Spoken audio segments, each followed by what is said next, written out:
Hi babes and welcome to a brand new episode of the Final FronTia. It is I, Tia Kofi, and on this week's episode we have a very exciting one.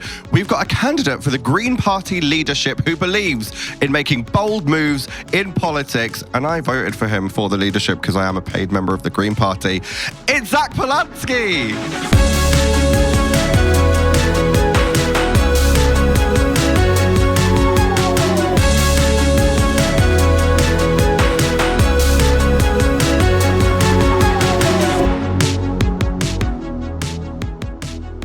Hi, thank you for joining me. Thanks. I'm so unbelievably excited that I might, just have to calm down. I am unbelievably excited. I'm obsessed with you. Well, this is a nice way to start a conversation. It is a nice way to start a conversation. I got changed 3 times before this, I have to say. So I left my house in a suit and my boyfriend was like, why are you going to speak to Tia Kofi in a suit? And I was like, I'm a politician. I'm not going to turn up in drag.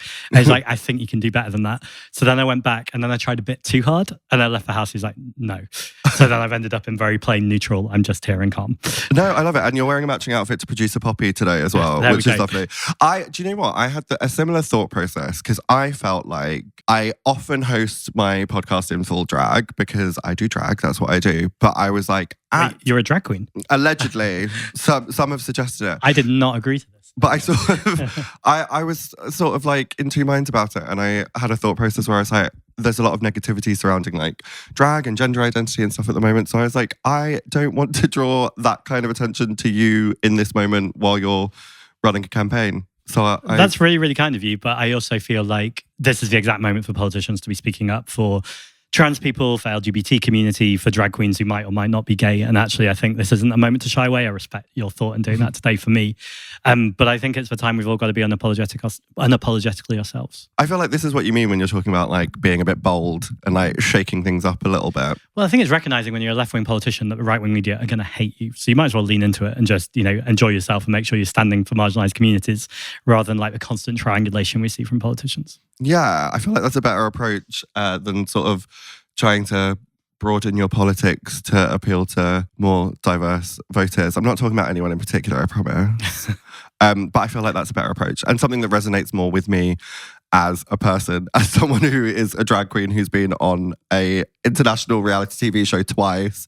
I respect the bold. It's almost a silly question, but have you seen it get worse in the time from when you were on Drag Race, when it felt less controversial to be a drag queen? I don't want to use the word controversial, but it just feels like in the past 12 to 2 years, it's just gone mad. Yeah, no, genuinely, I feel like the shift from when I was originally on season 2 to UK versus the World, it was so evident and so obvious to the point that like now, like even traveling in drag, like getting an Uber or something, I feel like I can tell the difference in language because like people make a very purposeful effort to say like sir or bro or whatever when you're sat there, which is fine because true for me personally, but it's very nerve-wracking, especially in that kind of circumstance because I'm like, you know where I live now? Like I really don't want to like rock the boat. And it used to be the case that people would get on like public transport to like go to their brunch or their gig in the evening, and you find like a lot of drag performers are not able to do that anymore. Like we'll have to like take everything to the venue to get ready there, or like, travel with people or travel like privately, spending even more money on like Ubers or taxis or whatever. So there's been a massive shift and it's quite scary. So grim. I mean, I used to work at the Black Cap, so I was around lots of drag queens and I worked at Heaven. You're getting all my work history now. I love that. But I just used to feel like if I used to walk out with the drag queens to help them get a cab or even on public transport, like people would look and ask for a picture, but it was nothing but like warm vibes. Yeah. And just how incredibly sad it feels to feel like those same performers could now be worrying about, the places they're going or what they're doing. Wait. When did you work at the Black Cup? This I need to know. 2006 to 2008, 2009, I think. Was Jimmy Smith still in charge? The legend Jimmy Smith. Wait, you know my gay dad, Jimmy? Oh, there is your gay dad, but yes, I do. Jimmy, like genuinely, Jimmy Smith. So he went from the Black Cup to the Two Brewers in Clapham, and he is the reason that I do drag. Oh my God. Because I'd never been to the Two Brewers before, wanted to do a show where I was playing a drag character. He let us do it. he basically made me enter a competition called Drag Idol, I remember Drag Idol. hosted by Lavoie when I did it, actually. Amazing. And Jason Reed, right? The amazing Jason Reed. Was one of the judges, Oh, yeah. perfect. And my year, Something One came third. Me and Pixie Polite came second, and Danny Beard won. So hosted by Lavoie as well, an iconic That was year. like Drag Race happening before Drag Race. Yeah, literally. I love that. That's what it was. But Jimmy basically like adopted me essentially into this like queer world and this queer experience that I wasn't familiar with. And I love that so much. I have to say, when I was working there, I was glass collecting, and I was kind of, I wouldn't say I was shy about my gayness, but I just found the drag scene like the thing that wasn't me. yeah. I think particularly as like a younger gay man that moved to London, I was really like doing everything I could to not be effeminate. And so the idea of drag was so like terrifying to me, and just I was a bit toxic in the way that I thought about it. I don't think in the way I ever said it. So I think I was always like, oh, I'm really interested in what's going over there and it's fun, but I never want to be seen near it, etc., etc., etc. And I think one thing Drag Race was really good for, both for me, but I imagine so many gay people was going, this is amazing. Let's embrace our femininity. Let's embrace our masculinity. Let's embrace it all. And actually, let's just be who we are. But I think people go on different journeys of that at different times. Yeah, for sure. And especially, I think the Black Cup was one of the first places that brought Drag Race contestants over from the US. It was, yeah.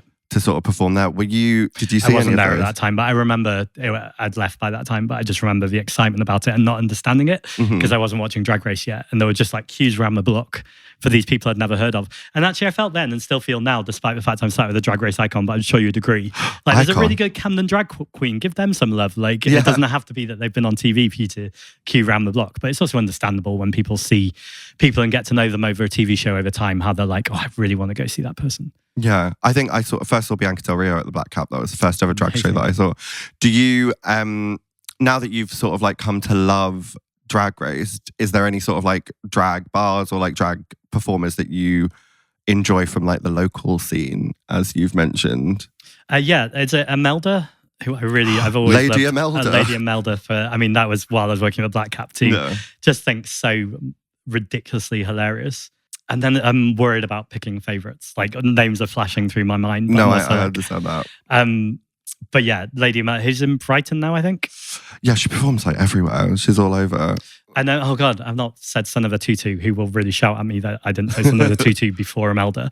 But Son of a Tutu is a friend, and I worked with them in bars for years. And I really sadly haven't seen them in about 4 or 5 years, but incredible performer. Well, if you ever need to see Son of a Tutu, she's always at Heaven and always at the Two Brewers as well.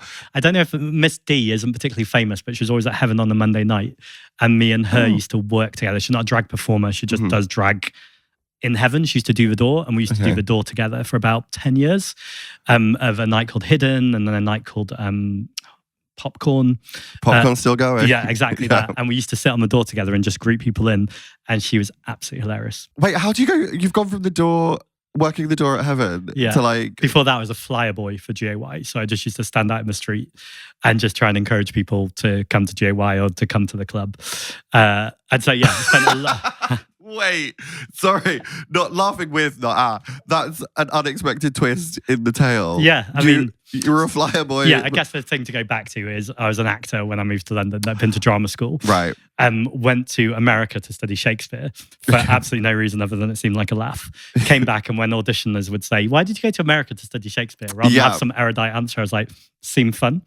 And they unsurprisingly didn't hire me. So I was a waiter, I was working in bars. And then I kind of fell into working in the gay scene in London. I love that. Which once you work somewhere and you kind of get on with people are like, oh, can you run my night too? Or can you be here at my night too? And so I was just running around all the different clubs and working. And it was, so I went to Black Pride on Sunday, and there was like a beautiful moment of looking and seeing thousands of people and not really knowing that many people. Whereas 7-8 years ago, there would have been very few people I didn't know.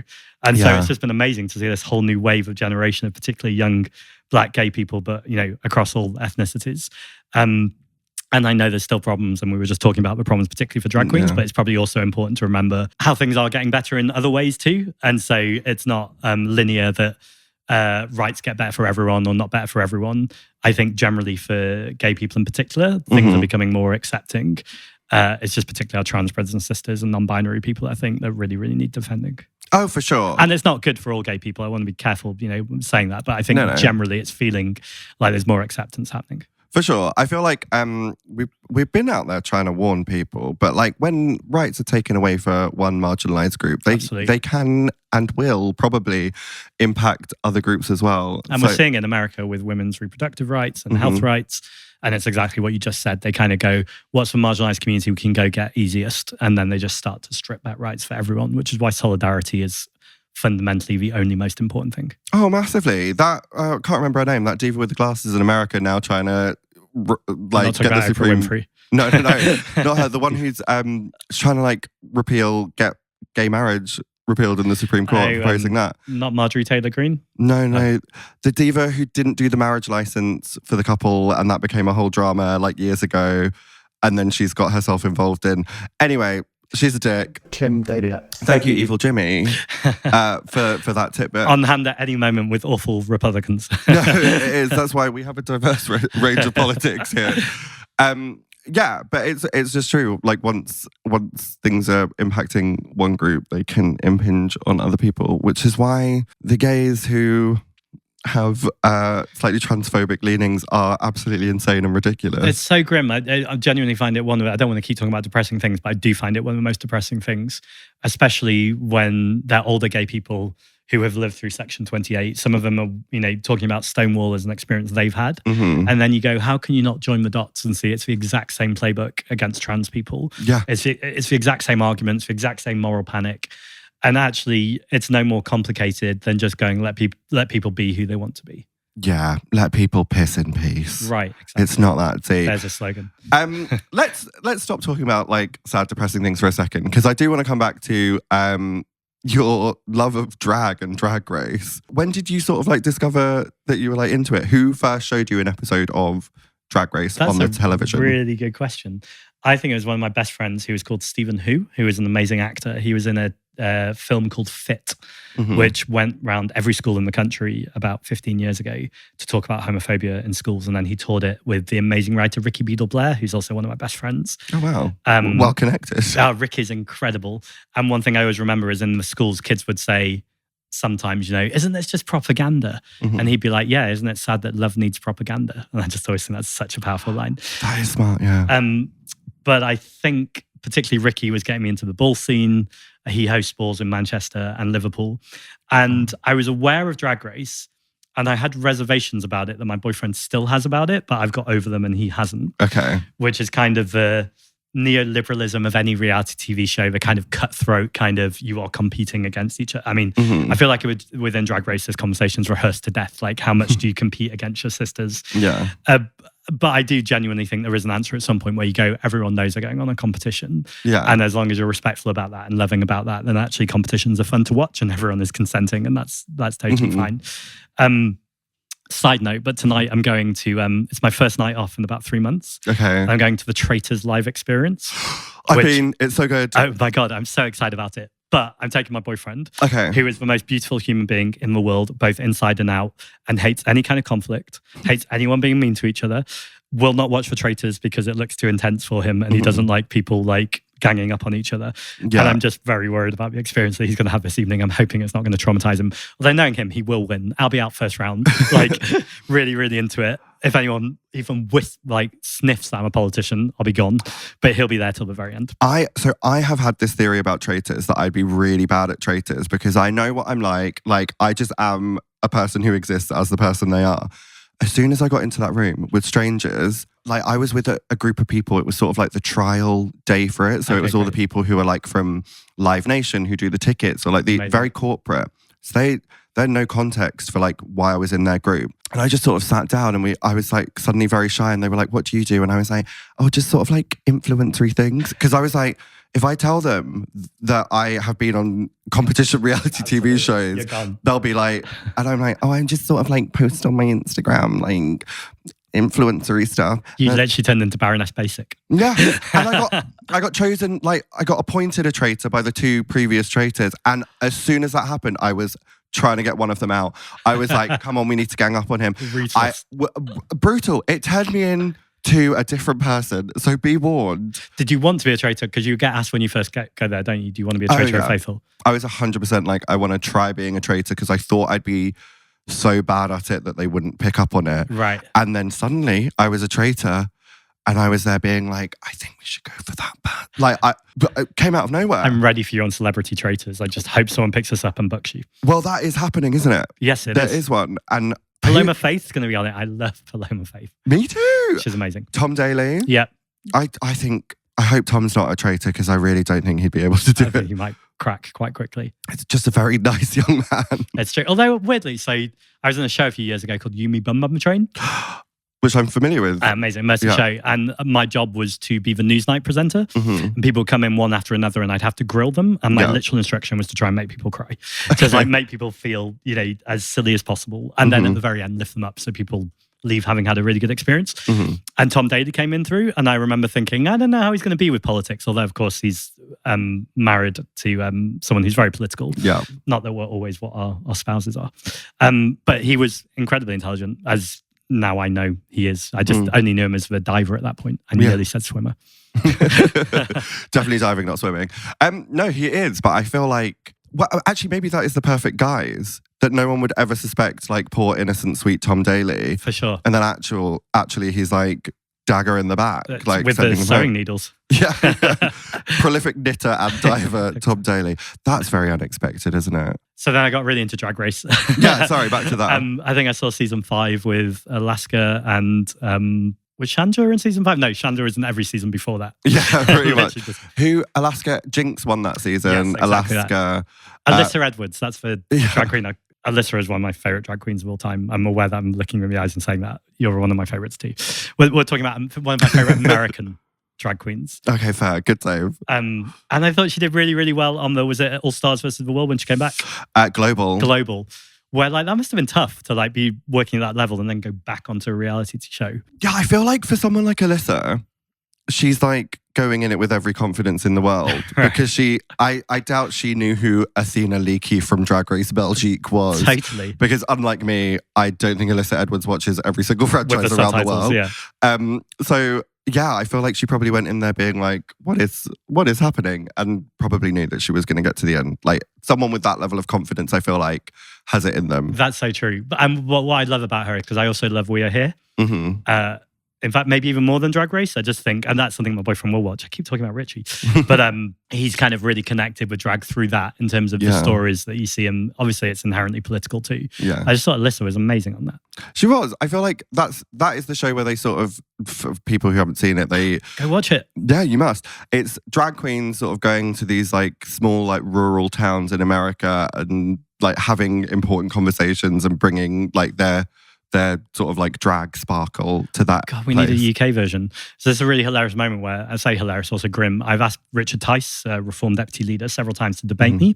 Mm-hmm. And he just keeps refusing. He keeps quote tweeting me with things like, what is a woman? And every time I talk about the fact that Reform have taken £2.3 million in donations from fossil fuel companies, he goes really, really quiet. Mm-hmm. But then I said, will you debate me at Glastonbury? Like, let's do it on a big live stage. Oh, that's fun. And he was umming and ahhing, and then he decided it wasn't a safe space. So I just tweeted at him that he's a snowflake. Anyway, I've been thinking more and more, maybe I should go to the Reform pub, which is in Blackpool, and debate Farage, or like go to Bolsover, like some really working class area, and go, I'm going to take Reform on their own spot. But how much cooler would it be for someone in drag to go to one of those places, I mean, safely, and go, let's put on a drag show in Clapton. Well, challenge accepted. I feel like that is... Clacton, sorry, not Clapton. I mean, Clapton already has drag shows. Clacton. Yeah, maybe we should do that. Let's do it together. Go on the road. What is like the most Reform place? Like with probably Clacton, just because it's Farage's constituency. Producer Poppy, can you charge the batteries, get the cameras ready? Let's go. We're putting on a drag show. In a big drag bus. I mean, I genuinely would, because I feel like that is one of the powers of drag, is to sort of like bring a little queerness and sparkle to like people's lives. Like it's all about joy. I've knocked on so many doors, particularly in like areas where you would not expect people to be voting Green or like the Green Party. Mm-hmm. And very often people come out straight away with anti-immigrant rhetoric. Yeah. And you talk them through it. And then you talk about multimillionaires and billionaires not paying their taxes. And you usually get a point of commonality. And then through that, you talk about austerity and decades of underinvestment destroying our communities. And this is not the fault of migrants. It's not the fault of people just getting by. It's the fault of billionaires and millionaires who are not paying their taxes. But my Yeah. point in being this is I find you can say all the things you want in the world, but until you've connected with the human being and often use humor on the doorstep. So you kind of have a moment as two human beings where you might let them have a go at politicians and put my hands up and go, yep, I know a lot of them are like that, but I'm not. Then you can kind of get through. And once you've got through and made that connection, you can have some of the most powerful conversations. I really think drag, in the same way as clowning, not them comparing the two things, Well, but kind of art just cuts through that because people's guards just kind of lift somehow. And I just think political drag, political clowning, like any kind of character work, I just think is so powerful in the political space. Well, what I'm hearing is that you're saying that I should run to be a local councillor in full drag. So I will. Yeah. I great. would totally be up for that. And I will be first day at your launch campaign ready to support you. Thank you so much.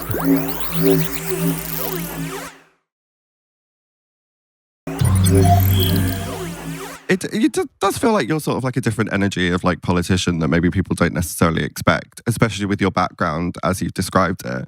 How does that connect? Like, what got you from like Yumi Bum Bum Train into politics?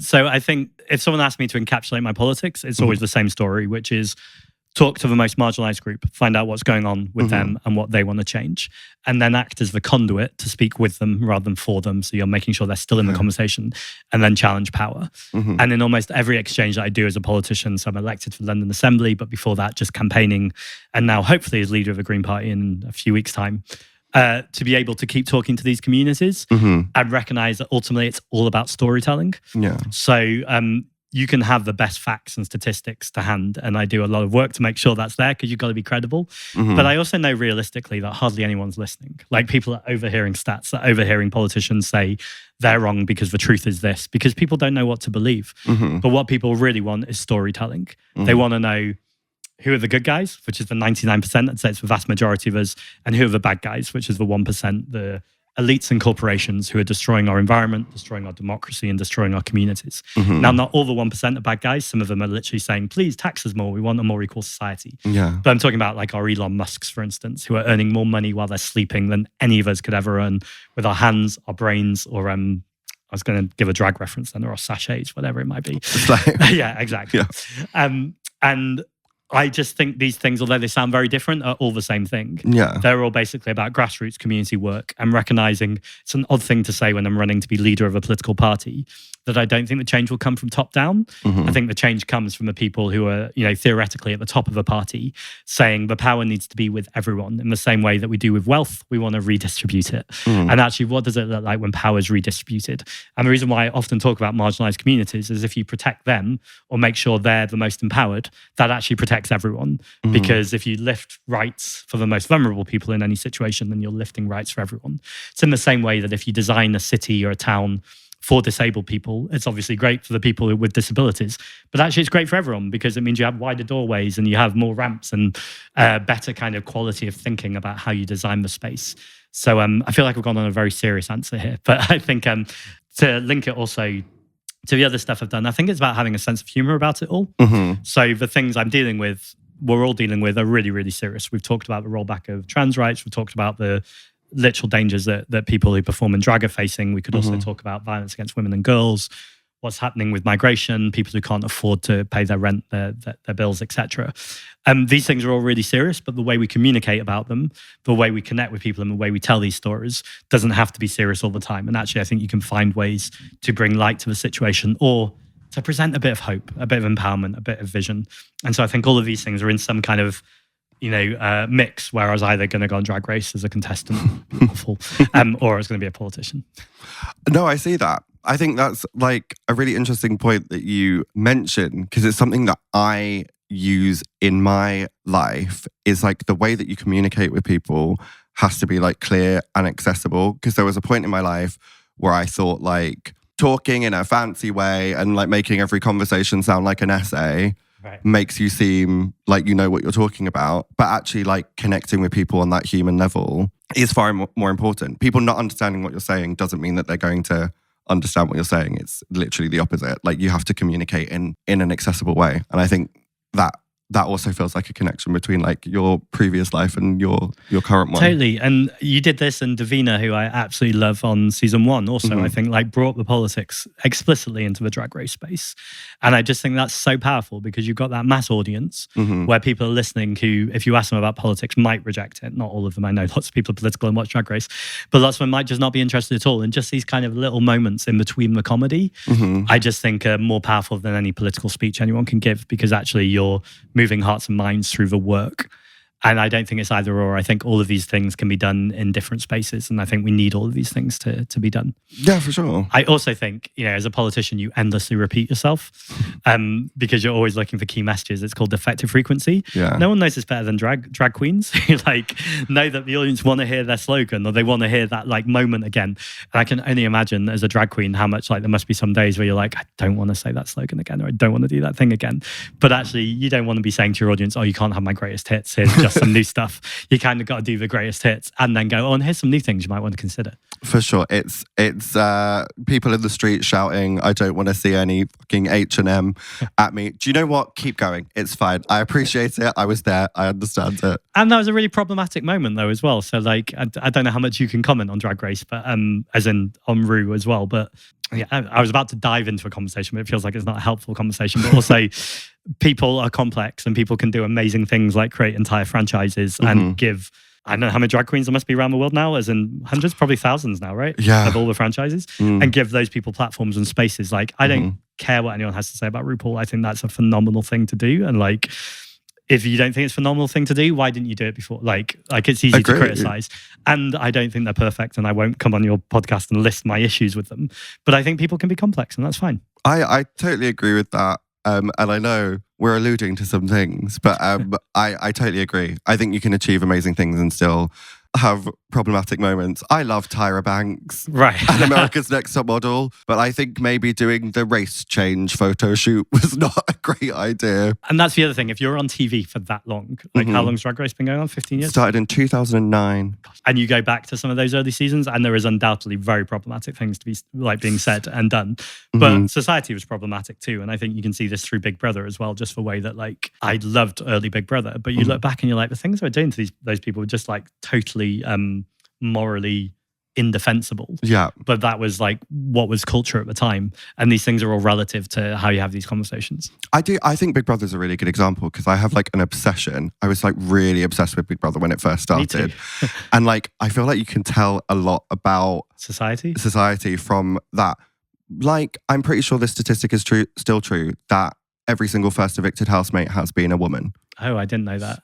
And any time that it's been a woman of colour up against Caucasian woman, it has been the woman of colour. That's great. So like, I feel like that like tells you like a lot about what you need to know, because that's not someone making a decision. That's not Rue choosing her favourite to win a lip sync, whether you agree with it or not. That is a voting, that is a cross section of the public. Yeah, absolutely. That is a voting public giving us their opinion. And there were those years of Celebrity Big Brother. I can't remember his name. I think he even went to prison. The Bear? Stephen Bear. There we go, George the Bear. George the Bear sounds lovely. I mean, yeah, exactly. It was just Trump. It was like that was what was about to happen to society. It was like someone being so unapologetically like a dick and like reveling in cruelty and pissing people off and being provocative, and the audience absolutely loving it and wanting to grab every second of it. Yeah. And I think any political commentator who was watching that at the time should have gone, this is where our politics is going. And I think so often Big Brother does, and in the way that Big Brother does storytelling and the way they create arcs, that so often, you know, you hear people complain about the edit and it's almost become like, oh, they're complaining about the edit. But there is an edit. And those producers are incredibly powerful in the way that they edit those stories. I mean, sometimes if someone said something and they shouldn't have said it, that's not the edit. Don't say stupid things. Yeah. But, you know, villain arcs are pretty easy to create in terms of like angles and the way that you get people reacting. And so I think the parallels between reality TV and politics are incredibly powerful. Oh, yeah, massively. Oh, I love that you're obsessed with Big Brother. That's like honestly my favourite thing to talk about. I can't lie. I literally... This is not a joke, and it's very embarrassing. I genuinely have a spreadsheet of all Big Brother contestants listing sort of like their information in terms of like gender identity, like sexuality, all of that kind of thing. Are you on the ITV Big Brother too as well with like Yinra and that crowd? I have participated in it, and we have actually from the last two, we've only had 2 winners of that one aside from the celebrity. We don't count the celebrity version. I don't feel like that gives us a good cross-section of people's opinions. I didn't actually watch the celebrity one. Oh, well, Danny Beard came second. Oh, amazing. And a man named Jack from Coronation Street won. Yay. But we had Jordan win, who is... With Henry, right? His boyfriend. Oh, they're not together anymore. No, ex-boyfriend. So sad. Cyril, I haven't asked either of them if they're what was going on there because it's their personal business, but I do want to know. Jordan, who is mixed race and bisexual, and then we had Ali Bromley. Yes, there we go. Who is neurodivergent and a lesbian, and she was amazing. She was just so good. I'm obsessed with her. She has been here on the podcast. Oh, amazing. And the way she dealt with, I can't remember, there was like some awful conflict in the first week and she dealt with it really well. I think it was with Khaled. Yeah. Why are these names in my head? I feel like I need to tell the audience who are like, is he not a politician? He should be working. When I come off like a late night debate on LBC or something like that, my brain is buzzing so fast. And I've just realized that if I get home at midnight, even if I've got a 6 a.m. start, I can't get to sleep. Yeah. Reality TV is absolutely a thing that just makes me go, and I just let it soothe over me. So my friends find it odd that often I'm watching Big Brother or Drag Race or Traitors 6 months after the winner's been announced. So I watch them over like long periods of time and there's no momentum about it whatsoever. And often I can't remember what happened in the last episode, but I just kind of let it all drift over me just because I find it really like soothing to like make my brain stop. It is, no, sometimes you need that one thing that like switches your brain off. And like that is often reality TV for me as well. Or like I've gotten quite into like YouTube videos of just like stuff that doesn't matter. Oh, 100%. Matteo Lane reviewing, I don't even know Matteo Lane, he's a gay comedian reviewing like 90s commercials. Yeah, love that. Or I watched a video which was like this group of like British people who I watch quite a lot, but they had Ed Sheeran on and they were trying to guess which of the lineup was a professional singer. Nice. And I was like, none of this matters. Someone's wearing a tiger head in this video, but it's making my brain just like shush and like switch off for a second. My one sad story of the Traitors is, so I cycle everywhere and I have like a helmet with speakers so I can hear it, but I can still hear the noise of the traffic. I'm only saying this because I said in another podcast and I got lots of comments saying, don't cycle without your ears. I'm like, I've got my ears too. And obviously the Traitors is not something you can watch weeks later because everyone's talking about it, but day by day. And my colleague Zoe at the London Assembly finds it really sad that I listen to the Traitors and I don't watch it while I'm cycling because I don't have time to sit and watch it, but I want to be like abreast of what's going on. So I listen to it like an audio play. I guess it kind of would work. But I don't see Claudia's outfits. You can look at those afterwards. Which I do. Suffice it to say, there's always a fringe. That's amazing. That's it. I guess that kind of does work as like a podcasty moment, especially the round tables. I feel like that must be interesting to just listen to rather than see all the visuals. But I guess you miss like reactions and nuance. I miss reactions, and often if I'm going like it's a short, I skip the challenges. No one likes the challenges, right? No, especially not audio only. Where it's just people like screaming. Run where? What does this mean? I saw someone on social media. I was like, I feel so seen. Say, I love the Traitors. You have like reaction from last week. Then you get to like check your phone for 10 minutes while they do challenges, and then you watch Roundtable. That is true, actually. Have you tried doing it with like the audio description as well? Yes, I had tried that, but it's overly described. Like I think it's amazing that that's there for people who need it, but also when you're cycling, it just becomes a bit much. Like the audio description plus people talking. You've got things to focus on. But while it's so you're doing funny that you predicted that I would try that, and I did try it. Well, it makes sense if you're just sort of doing the audio only. Would you ever go on the Traitors? Yeah, 100%. I mean, probably if I'm a leader, probably not while I was leader, because I feel like if I got made a traitor, that's just like the destruction of the party waiting to happen. Yeah. Because I don't think I would have the calm political mind I have most of the time to go, that's probably not going to be good for the party or me. So let's not do that, despite how I feel about Anne Widdecombe in this moment. Like just maintaining composure. But I'm so competitive that I think if I was on a reality TV show, there would be no bus I wouldn't be willing to throw someone under, which I wouldn't in life, and I wouldn't in politics. But in a contest in a game show, I'd feel like it was legitimate. I mean, in a way, is this like leadership contest not its own mini reality TV show? I mean, there's a lot to it, right? In terms of people often say that, politics shouldn't be popularity contests. And like, it kind of is. Like, I wish it was about policy. And I'm more than happy to talk about policy all day long. And I think we really need to centre policy. But I think politics, other than on the right of politics, where we've had Farage, has just been missing people that the public can connect with, that they can trust in, feel relatable to, and are able to carry a message. And I think obviously we've got Jeremy too, who's been amazing at that as well. But just people that people can connect with and go, you know what, there's a human being that I feel like I could probably go to a cafe or go to the pub with and not feel like they were. So many politicians are weird, and I really mean this respectfully to them. Like, you go to like a networking event or an event and you're chatting with them, you talk about policy and it's fine, but then talk about anything that isn't politics and they literally have nothing to say, because a lot of them, you know, came out of university, went to university, studied politics, then worked for a Labour MP, then did whatever they could do to climb the ranks, and now they're a Labour MP, and there's just no sense of like lived experience or having been in communities and worked with people, or why they're doing the politics in the first place, which is why I think we get the politicians we do. Not all of them. There are some, you know, that can have a laugh and get on with stuff, but it's pretty rare. Well, yeah, career politicians are boring. That's not what you said. That's what I'm saying. I know, I'm quite happy to say it. I'd say it's worse than boring. It's quite sinister as well. Like, because they're in positions of power, but what do they want to do with that power other than maintain it?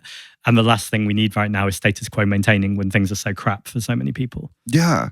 I mean, not to like lessen the point that you just made, but I get freaked out by drag queens who only do drag to get on Drag Race. I feel like it's the same principle, because I'm like, what are you bringing to the table other than a human hair unit and a jump split? Totally. Like, you're not going to give me any like comedy, or like, what's your snatch game going to be? Someone like a snatch game that you've seen someone else like.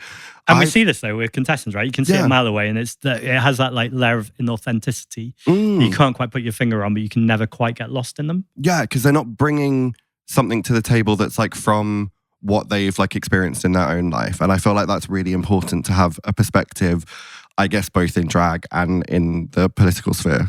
Am I being cruel to say I feel like that about a lot of the recent Drag Race seasons? I'm not talking about the All-Star seasons, because you have legitimate icons coming back in with their authenticity. But maybe the last 2 or 3 seasons, I felt there's been like a couple of standout stars. But there's been a lot of people trying to replicate or re-rehearse what's happened or worked in the past.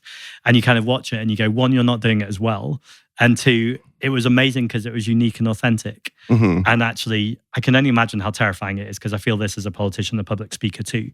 My best work is when it's unrehearsed, unplanned, pick up the microphone and you talk and you surprise yourself with what you say, and there's a risk to that. Yeah.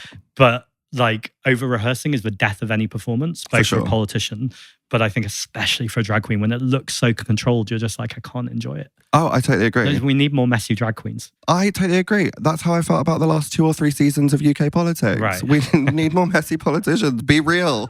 Be yourself. Be bold. Be authentic. On that note, we have come to the end of our chat. Now, what usually happens is I do a scene with someone based on something that we've spoken about. But I wanted to do something different with you. I'm going to shablam, right? Yeah. We're going to do a lip sync for your... No, we're not doing that. You know how online you often get those like quizzes that tell you your political leanings and what party you might be most aligned with? I'm obviously not going to do that with you, because we know the answer to that question. But I thought I would give you my version of that, which is a quiz to find out which Drag Race UK contestant you are. Producer Poppy, do you have the laptop? Right, we're going to ask you a series of questions, and we're going to find out, according to this random quiz from the internet, which Drag Race UK contestant you are, because this is what we need to know in politics. This is going to decide the leadership race. You might destroy all political ambition right here. No, if I'm going to be pork chop, aren't I? Absolutely not. If you don't win, I can't remember who was it. Was it Gothy Kendall, the pork chop of UK Drag Race? Gothy Kendall was the first ever. But then they came back and had a redemption arc, right? Wow, only because I didn't send them home. But yes, they did have a redemption arc. On UK versus the World Season 2, watch it now on BBC iPlayer. Question number 1. Which type of outfit are you most likely to wear on the runway? A campy fun outfit, a polished sophisticated ensemble, I feel like it's this one, a bold statement-making costume, or an avant-garde high fashion look? Well, let's go bold statement. You can't have bold leadership without a bold costume. That's right. You need to design, like, if I win the day of the announcement, what I wear. I need to take that back before you say yes and we get into too serious a conversation. No, I'm taking this very seriously. I've got a vision. Question number 2. How do you prefer to make an audience laugh during a performance? Quick wit and clever one-liners, physical comedy and exaggerated expressions, a mix of humour and heartfelt moments, or impersonations with spot-on accuracy? Humour and heartfelt moments. Okay. Oh, that's nice. That's what we need more of in this world, I think. What is your preferred performance style during a lip-sync battle? Emotion-driven acting, high-energy dance moves, comedic and campy performance, or a polished and technically precise routine? I think we want high action dance moves. I think that's all people want, right? The cartwheels and the splits. Yeah, which I can teach you all about that. Amazing. Absolutely not. How would you describe your personality? Charming and relatable with a touch of wit? Intuitive, sensitive, and deeply empathetic? Calm, collected, and always poised under pressure? Or bold, outspoken, and always the center of attention? I would choose a mix of those. I'm going to say deeply empathetic and a bit of attention, but I'll go with deeply empathetic. Okay. Yeah, I see that. What strategy would you use to win Drag Race? Focus. Okay, this is very relevant because you're currently trying to win. Focus on polishing every detail and never faltering.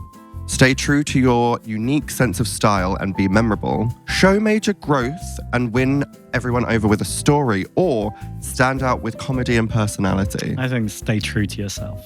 I like the growth that. one was interesting, but it kind of implies you have to be a bit crap to start off with. Well, listen, sometimes you can crap to start with and come back for another season. Which past Drag Race challenge would you dominate?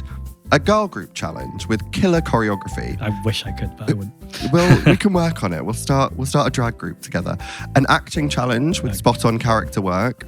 The snatch game with celebrity impersonations, or a runway challenge with show-stopping looks. Gonna have to be the acting one. Okay, agreed. I see that. God, there are a lot of questions. I didn't really think this through. How do you handle critiques from the judges? Relevant. Find the humour in the situation. Remain unfazed and stay true to your vision. Use critiques as inspiration to push boundaries even further, or take every critique to heart and improve accordingly. Take every critique and cry. But no, humour. The humour one. Just laugh about it. What's your favourite part about being on Drag Race? Creating stunning runway looks, making people laugh, engaging with fans, or proving your versatility? Making people laugh. Oh, that's nice. How do you react in high pressure situations? Very relevant. Keep calm and carry on. Laugh it off and take it all in stride. Let your competitive spirit shine, or channel the pressure into more creativity. Oh, channel the pressure. Okay, I like that. Which critique from RuPaul would you most fear? Not showing enough personality or star quality, lacking originality and creativity in your looks, being unable to handle constructive criticism, or failing to connect with the audience during performances? Failing to connect, that horrible. Yeah, definitely. I think that's a core value of a drag performer. What inspires your drag the most? Comedy and camp, high fashion, personal experiences and emotional storytelling, or classic glamour and Hollywood elegance? Personal experiences and emotional storytelling. I feel like that's very relevant. What do you think is the most important quality in a Drag Race winner? Unique fashion and strong visual presence, not for me. Relatability and charisma that connects with the audience, comedic timing and ability to entertain, or adaptability and versatility in challenges? It is relatability and charisma. Absolutely agree. And finally, we got there. How do you feel about collaborating with other queens in group challenges? I swear I haven't been asking coded political questions in this. This is a real quiz. Find it challenging, but do your best to adapt. You prefer solo challenges where you can shine on your own terms. You can work with others, but you prefer to stand out individually, or you thrive in group settings and love collaborating. This does feel very pointed. I do thrive in group settings and like collaboration. Interesting. Foreshadowing, who knows? Okay, right, I'm submitting your answers. We're about to find out. I really hope it's me. I was about to do the countdown music, but that's blending too many shows at once. Do you know what? An unexpected result, but I feel like this is a great one. As she was personally my friend, you did get the Vivian. Oh, amazing. That feels quite touching as well. Yeah, impeccable impersonations, comedic timing, and setting the bar high with your portrayal of Donald Trump, not relevant in this situation, in the first ever Snatch Game, sharp wit, commanding presence, and more importantly, the first ever UK winner. So I feel like if we were foreshadowing anything, you got the first winner. I have to say, when that season was on, I was stood outside a bar in Soho, which I won't name, standing with some migrant workers who weren't being paid properly. So we had a picket line. And it happened that Drag Race was the finale launch party or something like that was happening in the basement of it. Mm-hmm. And the Vivian walked past me and the Guardian were there doing it. And I explained quickly what was happening. And she went, "You're going to get me into trouble." And I went, "Trouble, or are you going to do the right thing?" And she came and stood with me on the picket line. Only for a second. No, but that's very Viv. Yeah. And I appreciate that. Absolutely. Oh, well, thank you so much for joining me today. I've really, really enjoyed it. Thank you so much. No, it's been great. And I believe, is it the 2nd of September that we find out That's right. the results? I mean, I know in my heart what the result is going to be, but I anticipate... I just hope I'm not, delusional syndrome. No. You're not the Jombers blonde of this situation. Don't worry.